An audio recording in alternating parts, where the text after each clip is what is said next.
Hello வணக்கம். Same method நோம்பு கஞ்சி. ஆனால் இன்றைக்கி நான் வெந்தய கஞ்சி செய்ய போகிறேன். அதுக்கு எண்ணெய் போட்டுட்டு வெந்தயம் தாளிச்சிக்கலாம். செஞ்சுட்டு ஒரு ஸ்பூன் இஞ்சி பூண்டு பேஸ்ட் போட்டுக்கிறேன். இஞ்சி பூண்டு பொரிஞ்சிட்டு இந்த வெங்காயம் போட்டுக்கிறேன். எல்லாம் வணங்கலாம் நான் அவசியம் எல்லாம் கஞ்சி வரும்போது வெந்துடும். இப்போ 3 தக்காளி எடுத்து வச்சுருக்கேன், அதையும் போட்டுக்கலாம். நான் இப்போ செய்ய போகிறது 10 பேருக்கு. போடக்கூடாது, கொத்தமல்லி மட்டும் போட்டுக்கணும். சேம் பாஸ்மதி ரைஸை கழுவி கையால் நல்லா உடச்சி விட்டுருக்கேன், அதையும் போட்டுக்கலாம். இங்கே பச்சை பயிர் தான் இருக்கும், அதை நல்லா கழுவிட்டு தோலை கழட்டிட்டேன், அதையும் போட்டுக்கலாம்.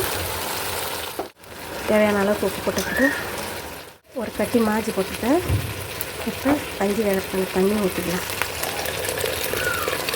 நல்லா இது குழஞ்சி வரட்டும், அப்புறம் காட்டுறேன். ஃபினிஷ் வெந்தய கஞ்சி.